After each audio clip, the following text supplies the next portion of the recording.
Listen, girl, it's time to get rid of the toxic people in your life. And here's the deal. I don't care if a toxic person in your life was your best friend growing up. I don't care if it's your cousin, and I don't even care if you've known them your entire life. If they treat you terribly or bring you down or hold you back from who you want to be, then they gotta go. You know, we all get to a point where we realize that people are the most important part of our lives. And if they're not building you up, and if they're not supporting you, they gotta go. You know, Harvard did a study and found that the #1 key to having a long and healthy life was not the food that you eat. It wasn't how often you go to the gym. It was supportive and great relationships. And people who had toxic and negative relationships in their study had more health issues and actually died earlier. So these people aren't just bringing you down mentally. They're actually literally killing you slowly. So you got to get rid of them. Here's the easiest way to tell if someone's toxic. If you've ever doubted if they're truly happy for you, then they're probably a toxic person. If you think about this for a second, a true friend would be as happy for you about your wins as you are. A toxic person's going to poke holes in all of your wins. They're going to find some sort of negative in it, and they're going to fake their excitement for you. If they're jealous, or they criticize you, or they make you think small, or constantly spread negativity or manipulate you, then they gotta go. Think about it this way. When a flower doesn't grow, you don't change the flower. You change the environment of the flower.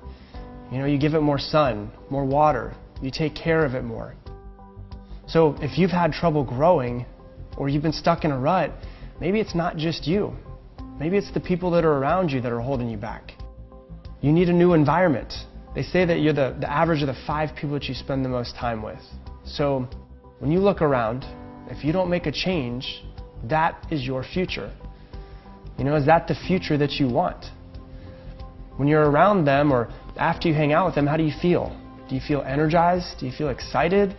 Or do you feel physically drained just being around them? You know, if you feel drained, that's someone who's literally sucking the energy out of your life. And a lot of times you're trying to use that energy to work hard to please them or to try to cheer them up. But that's energy that could be used on you, working on your goals and improving your life. You know, there's 2 things that you can't get back in a day: time and energy.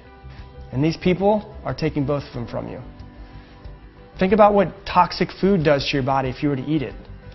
Now realize that these people are doing the exact same thing. Listen, I know, maybe you've been keeping them around because you know how great they could be, and you're just waiting for the day that they finally change. But at some point, you just have to accept that some people around you will never change. And if there's one thing that I'm sure of, it's that you can't change other people. In fact, if you want to know how hard it is to change someone, you know, think about how hard it is to change yourself. At this point, keeping them around is like trying to breathe life into something that's already died. It might be that their time with you is past, and that's okay. And if it's easier, you don't have to think about it as if you're getting rid of them. Just think about it as if you're just letting them go. You can love and appreciate them for the part that they played in your life, but you need to love yourself enough to let them go. Because every day, you're writing the book on your life. It's time to turn the page on these people and stop reading the same old chapter. You know, just think about it this way. You are in control of where your story goes from here. You just have to make sure that you have the right supporting cast, okay?